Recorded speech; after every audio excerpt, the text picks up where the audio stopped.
नमस्कार मित्रांनो, मी आता मोशीचं जे डम्पिंग ग्राउंड आहे, कचऱ्याचं डम्पिंग ग्राउंड तिथे आहे आणि गेल्या अनेक वर्षांपासून फक्त कचरा इथे आणणे, जो गोळा करणे, त्याचा ढीग लावणे, त्याचा डोंगर करणे, पर्वत करणे आणि त्याची बिलं काढणे एवढाच एक कार्यक्रम चालू होता। आणि त्याचा परिणाम आज असा झालेला आहे की पडत्या पावसामध्ये हे सगळं जे उंच असा डोंगर होता, मी निवडणुकीच्या वेळी शूट करून तुम्हाला दाखवला होता, हा असा उंच डोंगर पाठीमागे होता। तर तो डोंगर पावसामुळे खचलेला आहे, म्हणजे कचऱ्याचा डोंगर, ॲक्च्युअल डोंगर नाही, कचऱ्याचा ढिगारा, छोटा सुद्धा ढिगारा, मोठा सुद्धा डोंगर, तो कोसळलेला आहे। आतमध्ये जवळपास 15 ते 16 लोक अजून अडकलेले आहेत, अशा प्रकारची बातमी आहे। आणि त्यांना वाचवण्यासाठी शर्थीचे प्रयत्न NDRFचे चालू आहेत। एकंदरीत हे इथे एक प्लांट आहे ज्याच्यामध्ये त्याला नाव दिलं होतं वेस्ट टू एनर्जी, म्हणजे कचऱ्यापासून संपत्ती निर्माण करणे। खरं तर असं काही झालेलं नाही, कचऱ्यापासून फक्त पैसे उभे करणे, कचऱ्यामधून टेंडरमधून पैसे खाणे आणि उभे करणं असं प्रकारचं होतं। 82 एकरमध्ये अशा प्रकारे खूप मोठा उंच डोंगर हा कचऱ्याचा तयार केला गेला होता। पावसामुळे त्याचं स्खलन झालं। खाली एक बिल्डिंग होती जिथे काही कर्मचारी काम करत होते आणि सुरुवातीला 27 लोक अडकले असं सांगितलं जात होतं। आता जवळपास 16 लोक अजून आतमध्ये असल्याचं कळतंय, त्यांना वाचवण्याचे शर्थीचे प्रयत्न चालू आहेत। एकंदरीत या गरीब निष्पाप लोकांचा जो बळी गेलेला आहे त्याला जबाबदार महानगरपालिकेचा भ्रष्टाचार। जो कचरा उचलून आणला जायचा त्याच्यावरती विलगीकरण करणं, त्याची प्रक्रिया करणं, त्याच्यापासून रिसायकलचे आयटम बनवणं, असे सगळं याच्यासाठी हा 1200 कोटीचा हा प्रोजेक्ट होता। केंद्र सरकारची त्याला सबसिडी वगैरे सगळं होतं, परंतु फक्त सबसिडी मिळण्यासाठी हा प्रोजेक्ट केला गेला आणि त्याच्यामधून जे कचऱ्याचं वर्गीकरण करून शहरातील जो कचऱ्याची विल्हेवाट लावणे, कचरा कमी करणे, हे जे टार्गेट होतं ते न करता फक्त कचरा गोळा करायची बिलं काढली, तो कचरा इथे आणून टाकला, त्याचे हजारो कोटी रुपयाची बिलं येतं। आता इथे जो काही कचरा आहे तो परत बाहेर काढण्यासाठी बायोमाइनिंग नावाचा एक गोंडस कन्सेप्ट काढला, त्याचं 150 कोटी रुपयाचं बिल आहे। आणि अशा प्रकारे फक्त शहरातला कचरा गोळा करायचा, त्याचा डोंगर तयार करायचा आणि बिलाचे सुद्धा डोंगर उभे करायचे, ते बिलं काढायची।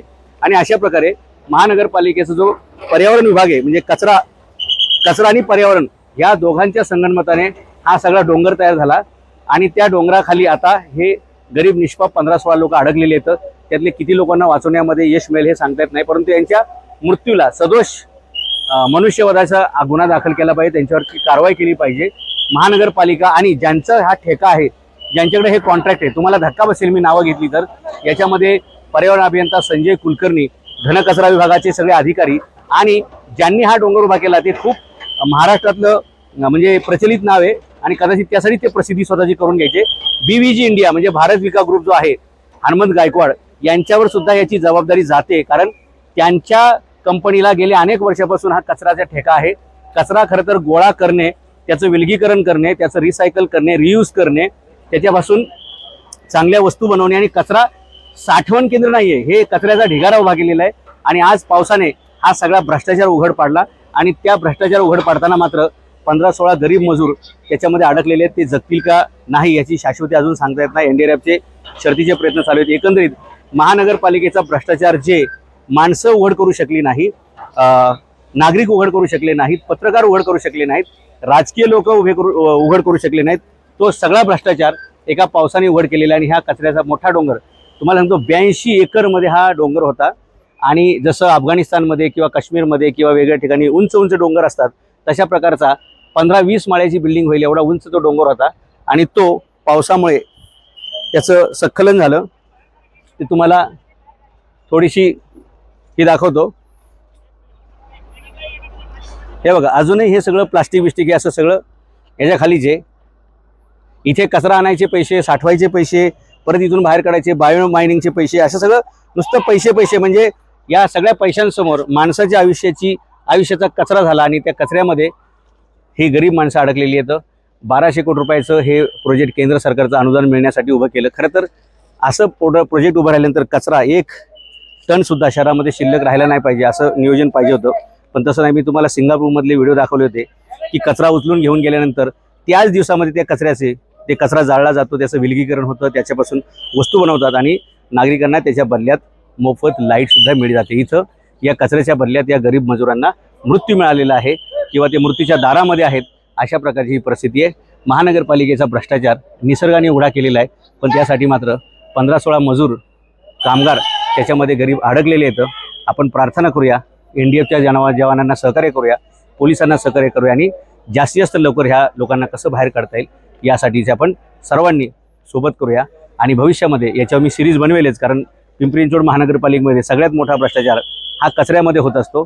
आपल्याला जाणवणार नाही, आपल्याला दिसणार नाही, परंतु भयानक हा भ्रष्टाचार आहे. आणि ज्या परिस्थितीत मी आता इथं उभा आहे, पाठीमागे जे सगळं तुम्हाला दिसतंय, या परिस्थितीमध्ये एक 10 मिनिटे जर उभं राहिलं तरी माणूस चक्कर येऊ शकतो, अस्वस्थ होऊ शकतो, आजारी पडू शकतो, बेशुद्ध होऊन तो मरू पण शकतो. अशा भयानक परिस्थितीमध्ये इथले कामगार 12-12 तास काम करत होते.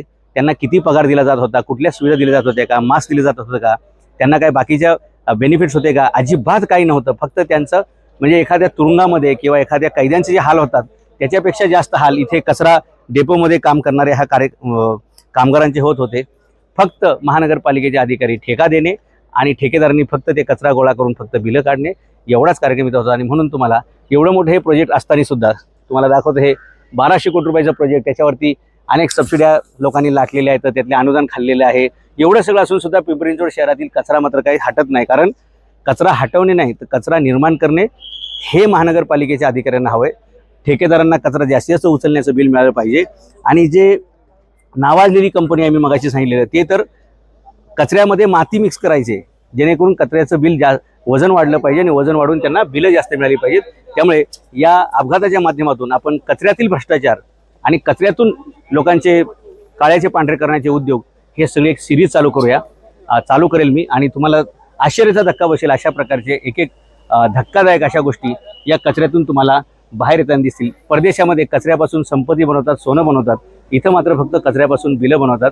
आणि हे बिलं काढण्याच्या चक्करमध्ये कचऱ्याचा हा डोंगर उभा राहिला आणि त्या डोंगराखाली याच इमारतीमध्ये इथं काम करणारे कामगार होते. या कचऱ्यामध्ये पाणी साठलं पावसाचं, त्या लोड वाढला आणि ते सगळा कचरा ढासळला खाली, जसं आपल्याकडे डोंगर ढासळतो तसा. आणि इथे बाजूला कर्मचारीची बिल्डिंग होती, इमारत होती, तिथे ते कामगार होते. ती अख्खी इमारत कोसळलेली, म्हणजे त्या इमारतीचा पण दर्जा काय असेल याचा पण तुम्हाला अंदाज येऊ शकतो. वर तुम्हाला लोक जे चढलेली दिसत आहेत ती सगळी पुढे बिल्डिंग आहे आणि अख्खी बिल्डिंग कोलॅप्स झालेली आहे. म्हणजे बिल्डिंग बांधण्यामध्ये सुद्धा भ्रष्टाचार झाला, कचऱ्यात भ्रष्टाचार, बिल्डिंगमध्ये भ्रष्टाचार, बिलं काढण्यात भ्रष्टाचार, आणि त्याच्यामध्ये आज ही परिस्थिती उद्भवलेली आपल्याला दिसते. त्यामुळे आपण लवकरच कचऱ्यातील भ्रष्टाचार ही एक सिरीज काढू आणि त्याच्यातून जे काही भ्रष्ट अधिकारी आणि भ्रष्ट ठेकेदार आहेत त्यांचा चेहरा उघडा करू आणि हे शहर लवकरात लवकर कचरामुक्त कसं होईल त्यासाठी नागरिकांचं जागृतीचं जनआंदोलन उभं करू. धन्यवाद.